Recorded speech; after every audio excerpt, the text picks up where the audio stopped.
Bienvenido, bienvenida a la lectura de este cuarto tomo de las visiones y revelaciones de la venerable Ana Catalina Emmerich.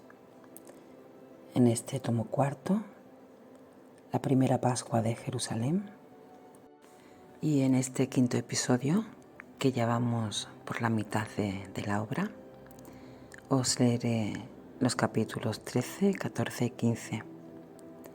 Lo tenéis en la descripción del vídeo, así como en las pantallas conforme voy leyendo.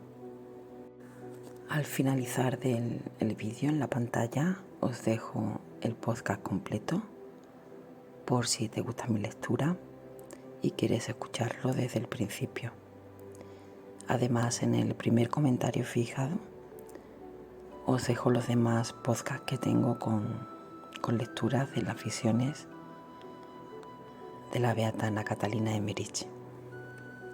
Y si no estás suscrito, es la primera vez que me escuchas, me gustaría que te suscribieras al canal, que activaras la campanita para que te llegaran las notificaciones de los demás vídeos, que hicieras algún comentario.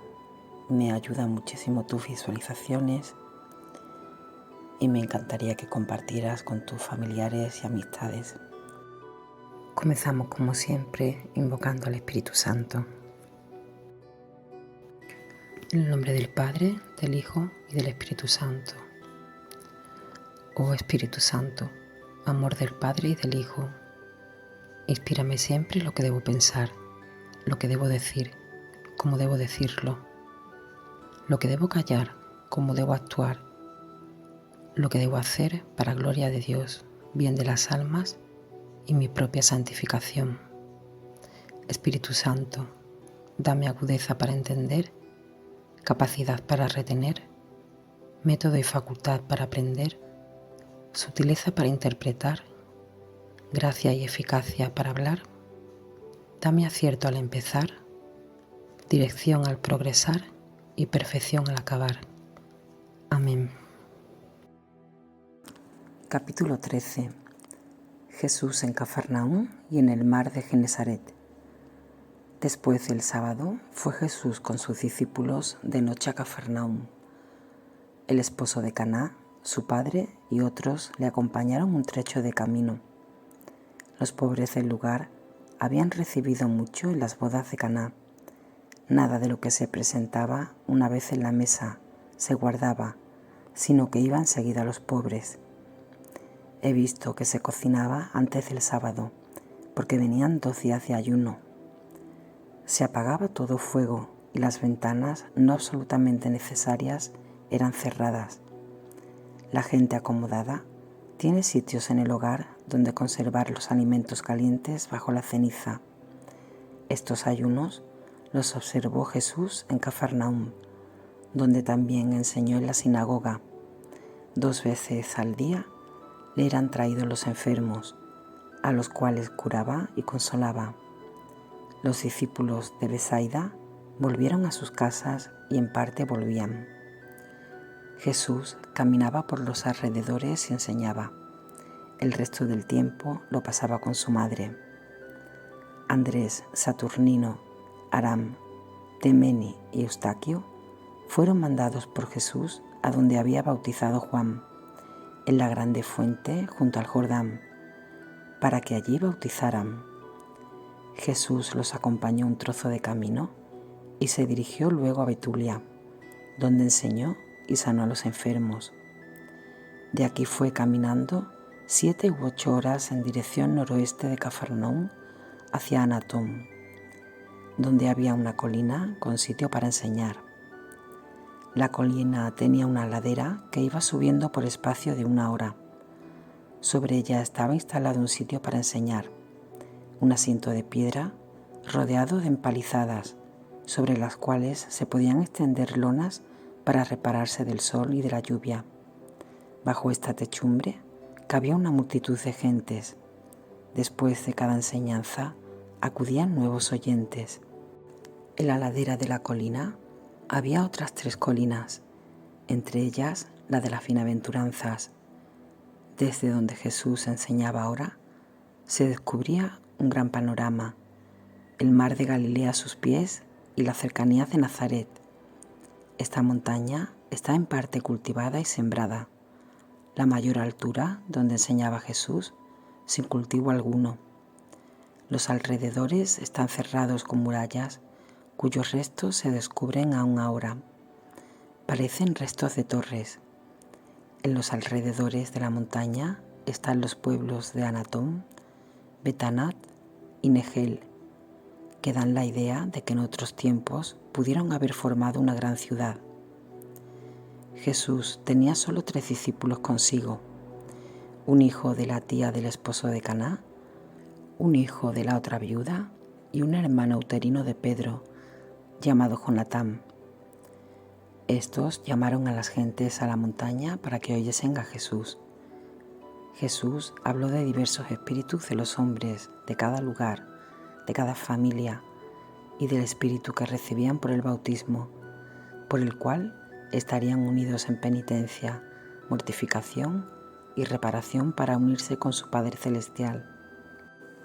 Les dijo cómo podían conocer en qué grado recibirían el Espíritu Santo en el bautismo. Enseñó también acerca del Padre Nuestro. Me admira que explicara cada una de las peticiones, siendo que aún no había enseñado esta oración. Estas enseñanzas duraron desde el mediodía hasta la tarde, cuando bajó de allí y se fue a Betanat, donde pernoctó. La noche anterior la había pasado en Anatón. Al día siguiente se encaminó en dirección del mar. En Betanat se le habían agregado otros 5 discípulos de Juan, que eran de Apeca, ciudad natal de Tomás, en el Mediterráneo. Habían estado largo tiempo con Juan. Hacia el mediodía vi a Jesús con sus discípulos sobre una colina, entre la desembocadura del Jordán y Besaida, como a media hora del lago. Tenían la vista del lago delante y miraban a Pedro, Juan y Santiago sobre sus barcas en el lago. Pedro tenía una barca grande, donde estaban varios de sus peones, y él navegaba en otra más pequeña gobernada por él mismo. Juan y Santiago tenían una barca grande y otras más pequeñas, y estaban con su padre. He visto a la pequeña nave de Andrés entre las barcas del Zebedeo. Andrés estaba en este momento en el Jordán. Cuando los discípulos vieron a los amigos en el lago, quisieron ir a llamarlos. Jesús les dijo que no fuesen. Oí que decían: ¿cómo pueden estos hombres andar navegando y pescando cuando han visto tus obras y han oído tus enseñanzas? Jesús le contestó: aún no los he llamado. Tienen un gran negocio y ocupación, especialmente Pedro, y hay muchos hombres y familias que viven de ese empleo. Les he dicho que hicieran así y se preparasen hasta que yo los llame. Aún tengo muchas cosas que hacer hasta entonces y tengo que ir por Pascua a Jerusalén. En la parte occidental de la montaña hay 26 habitaciones, la mayor parte de pescadores y de campesinos. Cuando Jesús entró allí, clamó un poseído que le seguía: ahí va él, ahí va aquel delante del cual tendremos que huir, ese es el profeta. Pronto le rodearon otros poseídos, que clamaban y se enfurecían. Aumentó el gentío con los que acompañaban a estos posesos. Jesús les mandó callar y que le siguiesen. De este modo subió a la montaña y empezó a enseñar. Había entre los posesos y los que acompañaban unas 100 personas. Habló de los malos espíritus, cómo se les debe resistir y de la enmienda de la vida. Los poseídos fueron librados, se aquietaron, lloraron, dieron gracias y dijeron que no sabía lo que les había pasado. Estos infelices fueron traídos de diversos lugares de esta comarca, porque la gente había oído decir que venía el profeta, tan santo como Moisés. Hubieran perdido a Jesús si uno de ellos no se hubiese desatado y hubiese gritado al profeta. Jesús volvió a donde estaba su Santa Madre, entre Besaida y Cafarnaúm. La primera de estas ciudades estaba cerca de esta montaña, algo más al norte. Por la tarde, como se acercaba el sábado, Jesús enseñó en la sinagoga de Cafarnaúm. Celebraron otra fiesta especial referente a Tobías, que había estado allí y había hecho mucho bien a la comarca. Había dejado bienes a la sinagoga y a la escuela. Por eso Jesús habló también del deber de la gratitud. Después del sábado, se reunió de nuevo con su madre, con la cual se entretuvo a solas todavía parte de la noche. Le habló de sus futuros viajes, que ahora iba al Jordán, a Jerusalén para la Pascua, y que luego llamaría a los apóstoles y comenzaría su vida pública abiertamente. Dijo que en Nazaret lo perseguirían. Aludió a su futura obra y misión, y de qué modo ella y las demás santas mujeres deberían tomar parte a todo. Había entonces en la casa de María una anciana, la misma pobre viuda que había sido enviada por Santa Ana a la gruta de Belén. Era ya tan vieja que más bien que servir a María, ésta la cuidaba. Con 8 discípulos se encaminó Jesús al Jordán. Comenzaron a caminar antes de la salida del sol hacia el oriente del lago y llegaron de nuevo a la colina desde donde vieron las barcas de los futuros apóstoles. Para pasar el Jordán, que corre en un cauce profundo, cruzaron un empinado puente a media hora antes de que el río se eche en el lago. Al otro lado, en un rincón hacia el mar, hay un pueblecito de pescadores, donde se ven muchas redes extendidas. Se llama Pequeña Corazín. Una hora de camino al norte está Besaida Julias. Corazín la Grande está a unas horas al este del mar. Allí vivía el publicano Mateo. Jesús anduvo por el oriente del río hacia arriba y quedó en Hipos esa noche. A la mañana siguiente pasó por Gadara, libró a un endemoniado cerca de la ciudad. Había sido traído hasta allí arrastrado, atado con sogas. Se soltó y clamó furioso detrás de Jesús: Jesús, hijo de David, Jesús, ¿a dónde quieres ir? ¿Tú nos quieres echar? Jesús mandó al demonio que callara y saliese del hombre y a donde debía ir. A unas horas de Gadara se acercó Jesús al Jordán, pasó al otro lado del lago y se encaminó al occidente, dejando a Citópolis a la izquierda. Llegó a través del monte Hermón a Jezrael, ciudad al occidente de la llanura de Esdrelón. Aquí Jesús sanó públicamente a muchos enfermos delante de la sinagoga. Con todo, se detuvo algunas horas. Magdalena, que a ruegos de Marta había llegado hasta ese lugar para ver a Jesús, ya no lo encontró. Solo oyó pregonar las maravillas por boca de los enfermos sanados. Allí se separaron las 2 hermanas, y Magdalena volvió a su castillo de Magdala. Después he visto a Jesús en Ai, no lejos de Betel, y del lugar del bautismo, distante 9 horas. Este pueblo había sido destruido y luego reedificado, más pequeño. Estaba bastante oculto. Jesús enseñó y curó a algunos enfermos. Entre los fariseos del lugar había algunos de los que estuvieron presentes cuando Jesús, niño de 12 años, se entretuvo en el templo. Estos hablaban del caso e interpretaban como una hipocresía de que él entonces se había colocado en tierra entre los discípulos en una sinagoga de sabios y disputado con ellos, preguntando a los maestros como si quisiera saber lo que debía hacer contra sus contrarios. Por ejemplo: ¿qué pensáis vosotros de esto? Enseñadnos, ¿cuándo vendrá el Mesías? Que con estas y otras preguntas los había traído y adulado, y luego pretendía saberlo todo mejor que ellos. Le preguntaron si por ventura no era él aquel niño de entonces. Capítulo 14. Jesús manda bautizar en el Jordán. Desde ahí partió Jesús hacia el antiguo lugar del bautismo de Juan, a 3 horas de Jericó, junto al Jordán. Andrés y otros discípulos le salieron al encuentro como a 1 hora de camino. Estaban algunos discípulos de Juan y otros venidos de Nazaret. Algunos fueron al pequeño lugar llamado Ono, a 1 hora del lugar del bautismo, para avisar que Jesús celebraría el sábado aquí y sanaría a los enfermos.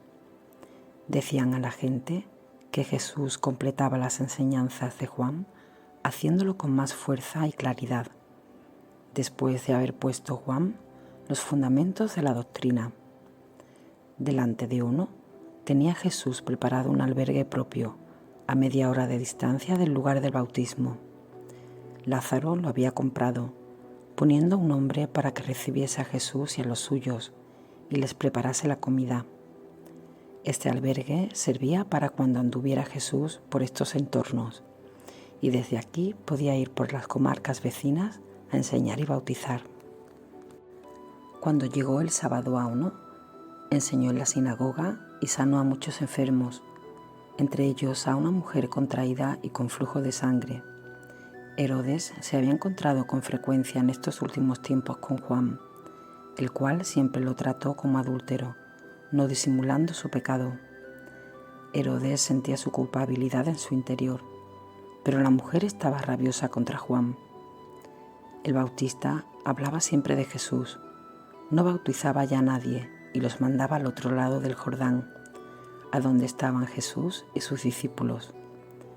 Por los discípulos mandados desde Caná al lugar del bautismo, por orden de Jesús, se habían cambiado allí muchas cosas, y en todo se procedía ahora con mayor solemnidad y orden que en los tiempos de Juan.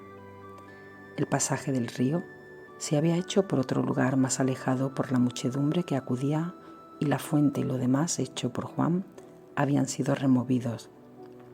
El lugar donde se bautizaba ahora, Andrés, Saturnino y otros discípulos por orden de Jesús, era el mismo donde había sido bautizado Jesús, la pequeña isla surgida en el Jordán, en la cual se había levantado un amplio pabellón. Mientras Jesús enseñaba y preparaba a las gentes, estos apóstoles bautizaban. También la fuente donde había sido bautizado Jesús se había reformado.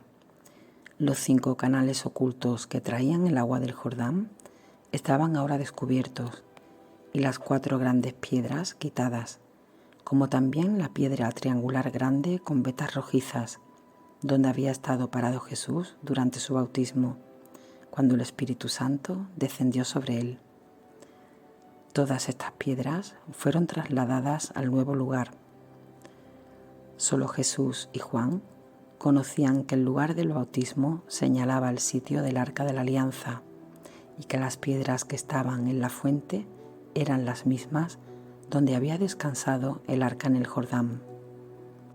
Ni Jesús ni Juan hablaron de ello a los discípulos. De la misma manera, solo Jesús sabía que las piedras eran las que formaban ahora el fundamento del nuevo bautisterio. Los judíos habían olvidado hacía tiempo el sitio exacto donde habían estado estas piedras y nada se dijo a los discípulos.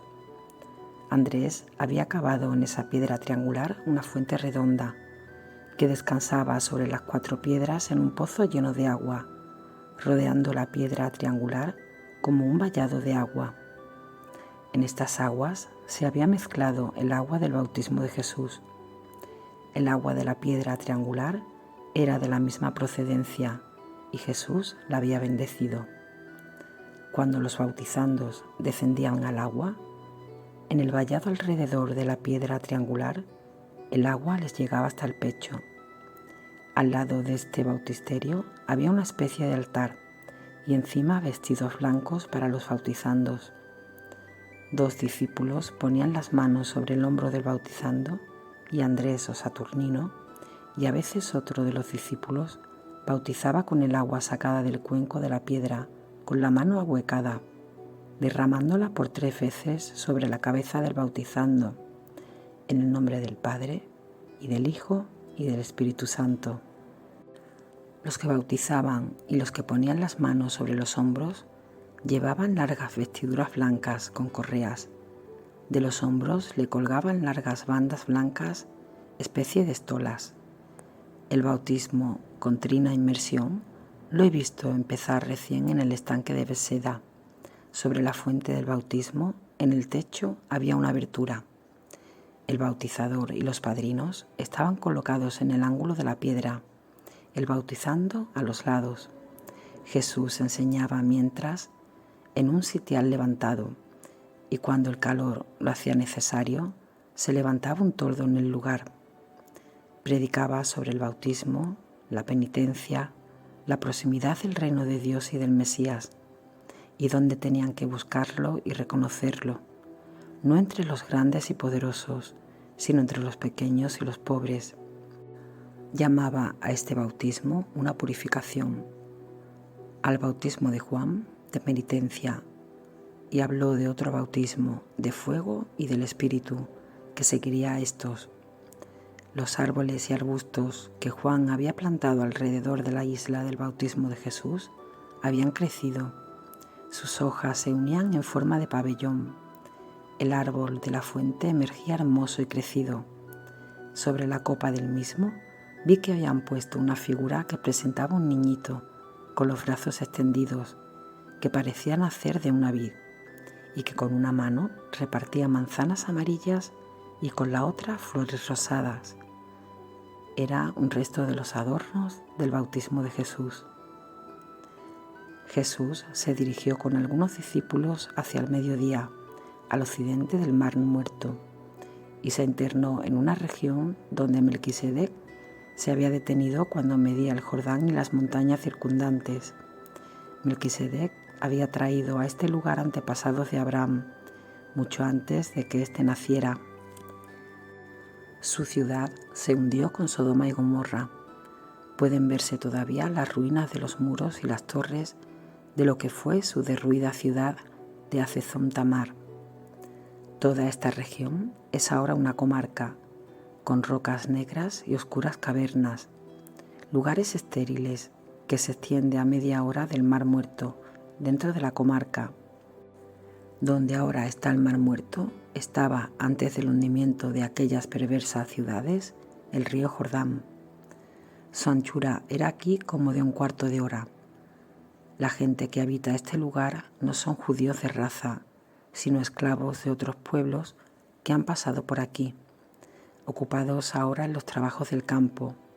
Habitan en cuevas entre los muros ruinosos. Son muy pobres, despreciados, abandonados por los demás, y se muestran humildes. Consideran una gracia no merecida la visita de Jesús. Lo han recibido llenos de afecto y de amor, y Jesús sanó a muchos enfermos.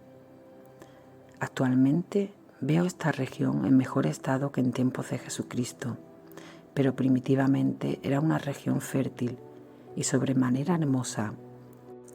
En los tiempos de Abraham se convirtió, con la aparición del Mar Muerto, en una región desolada y desierta, lo que era una de las comarcas más hermosas de Palestina. Una hilera de pueblos estaban alineados en la orilla del río Jordán entonces, contenido por murallas de piedras, y se veían hermosas colinas. Todo estaba cubierto de vegetación, viñedos, datileros, frutales y campos de trigo. No es posible describir la belleza de esta comarca antes del Mar Muerto. El río Jordán estaba dividido en dos brazos antes de que existiera el Mar Muerto. Debajo de esas desaparecidas ciudades, uno se dirigía hacia el oriente, recogiendo toda clase de aguas, y el otro hacia el desierto, donde ocurrió la huida a Egipto, fluyendo hasta la región de Mará, donde Moisés endulzó las aguas y de donde eran los antepasados de Santa Ana. Entre aquellas ciudades había minas de sal, pero las aguas eran dulces y brotaban muchas fuentes naturales. Lejos, en el desierto, eran bebidas las aguas del Jordán y tenidas en honor y reverencia. Los antepasados de Abraham, que Melquisedec había trasladado aquí, estaban ya bastante decaídos, y Abraham fue por otra gracia de Dios sacado de entre sus parientes y llevado a la tierra prometida. He visto aquí a Melquisedec, antes que existiera el Jordán.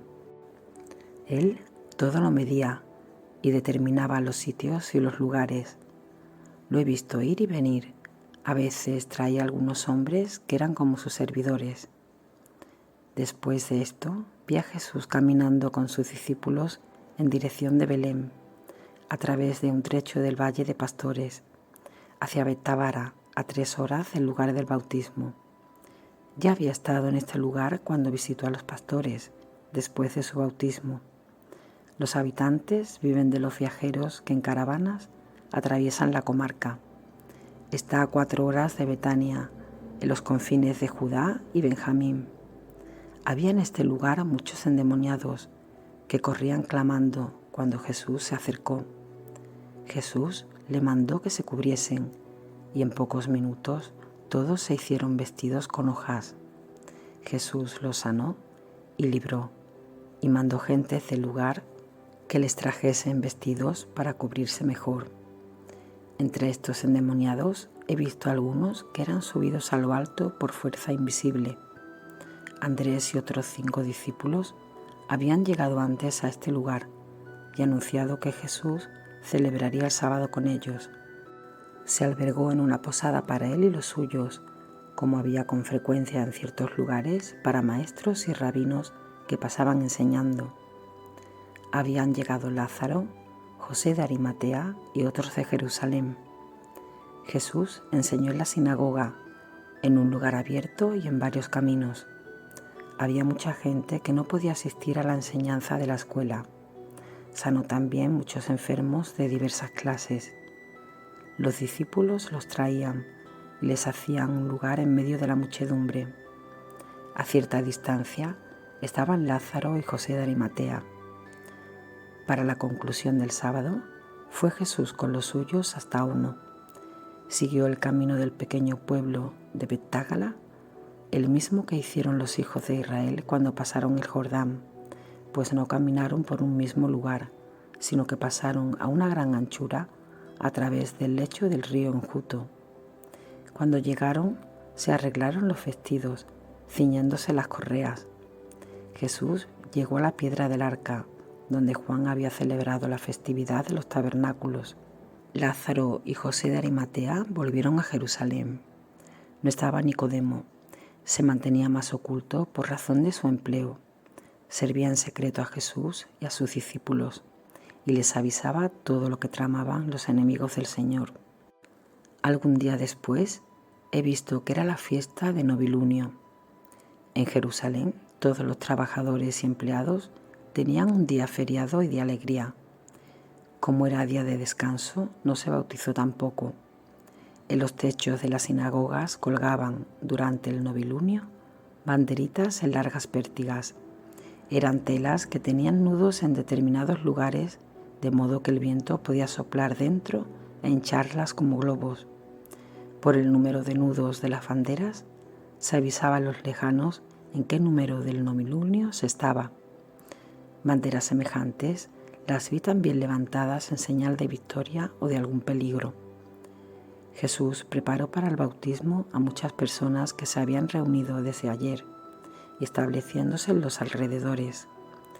Hoy tampoco se bautizó porque se ordenó un día de fiesta por la muerte de un rey impío, Alejandro Janeo. El bautisterio aparece adornado y hermoso. Al día siguiente comenzaron Andrés y los otros discípulos a bautizar a aquellos que Jesús había preparado el día anterior.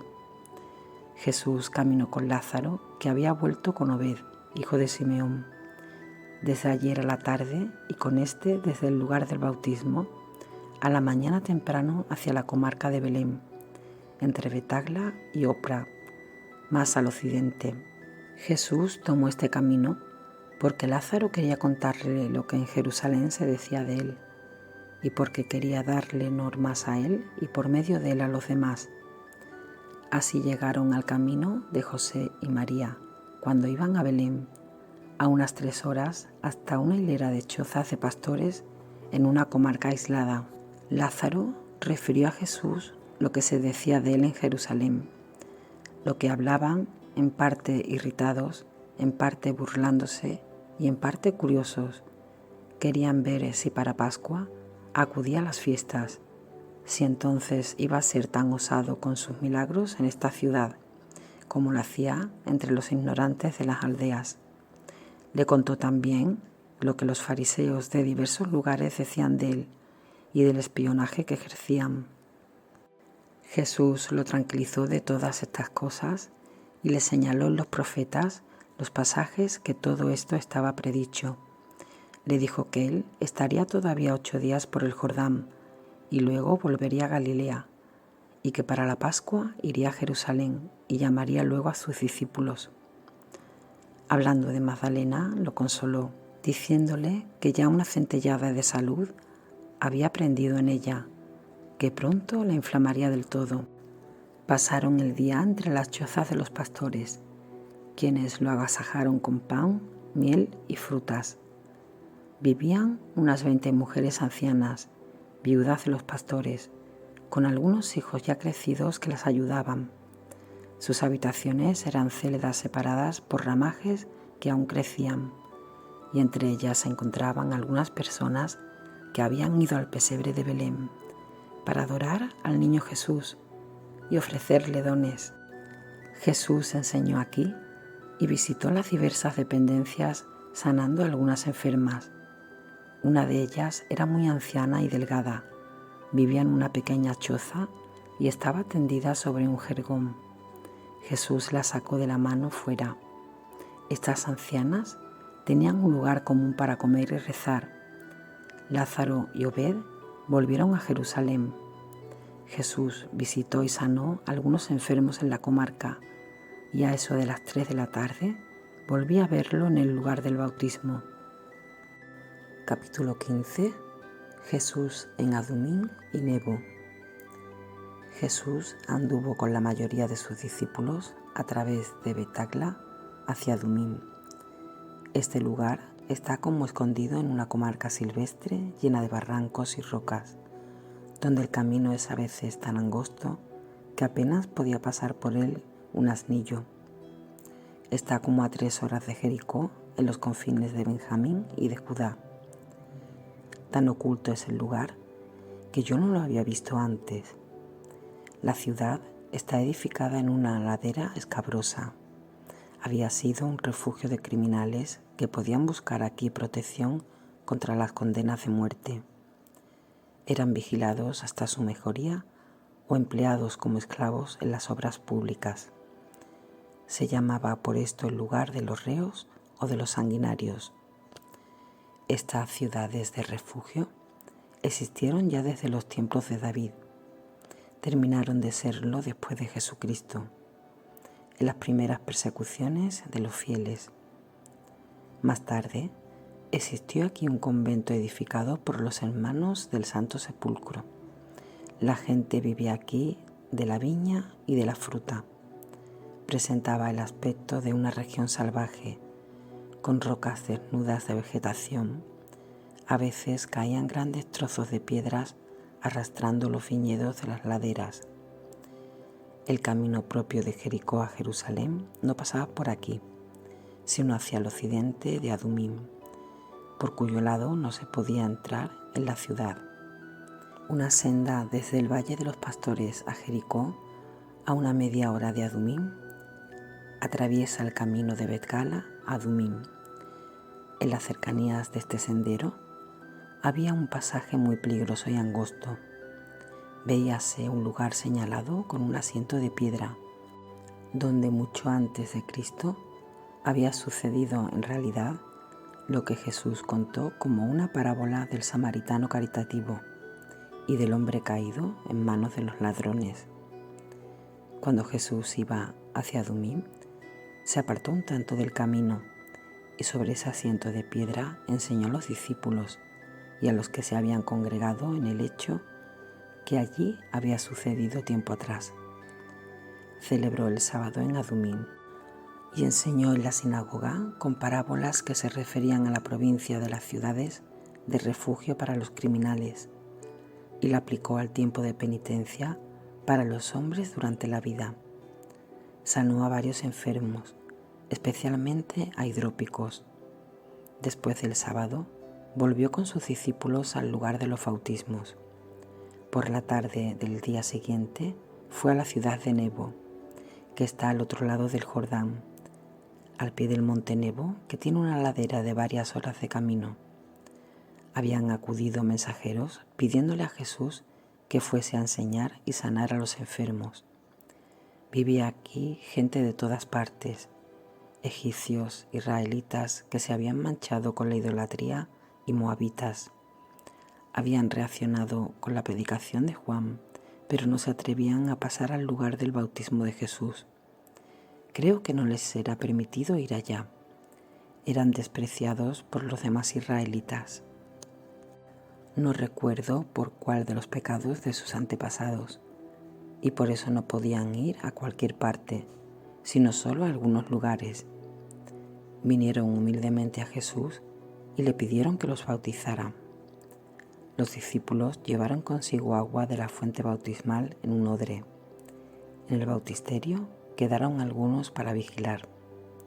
Nebo está separado por una montaña de una media hora del Jordán y de Macherus, unas 5 o 6 horas. Tenía un terreno estéril. Para llegar hay que subir por la otra orilla del Jordán.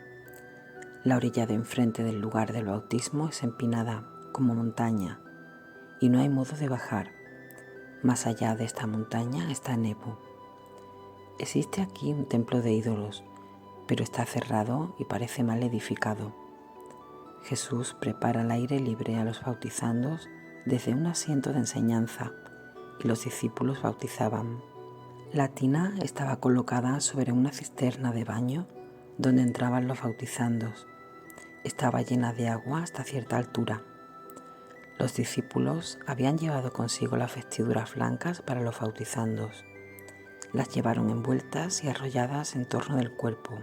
En el bautismo las ponían a los neófitos y los camisones flotaban en el agua. Después del bautismo se les colocaba una especie de manto. Donde Juan bautizaba, era esta una especie de estola, ancha como una servilleta. Aquí era más bien un mantito, al cual está cosida una estola con flecos. La mayoría de los bautizados eran niños y ancianos, porque muchos fueron rechazados para que se mejorasen primero.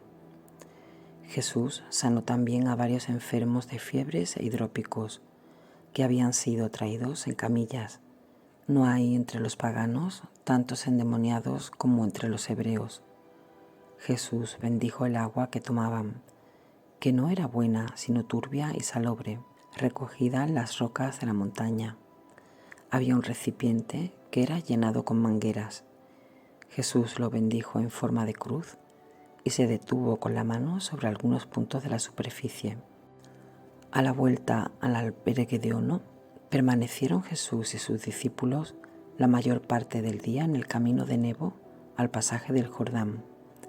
Jesús enseñó aquí donde había muchas chozas, cuyos habitantes tenían sus frutas y su vino exprimido para vender a los transeúntes. Jesús volvió a la tarde con sus discípulos a su albergue, cerca del lugar del bautismo.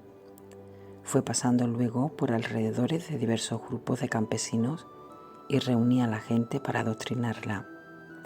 Había buenas gentes que durante el tiempo que estuvo allí bautizando Juan, proveían de alimentos a los que venían de lejos. Parece que Jesús desea visitar hasta los lugares más pequeños de esta comarca, pues pronto se ausentará a Galilea. Estuvo también con un rico campesino, a una media hora de Ono, cuyas posesiones cubrían casi el monte entero. Aquí hay un campo en uno de cuyos lados aún se está cosechando, mientras en el otro se empieza a sembrar. Aquí expuso Jesús una parábola sobre la siembra y la cosecha. Había una silla muy antigua para la enseñanza de los tiempos de los profetas. Los campesinos la han arreglado muy bien y sobre ese asiento está ahora Jesús enseñando. Otros asientos semejantes de piedra fueron restaurados aquí desde la predicación de Juan.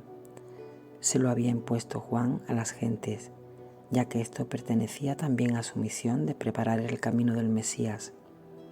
Estas tribunas de enseñanza del tiempo de los profetas habían quedado en desuso y en ruinas, como entre nosotros pasa con muchas estaciones del Vía Crucis.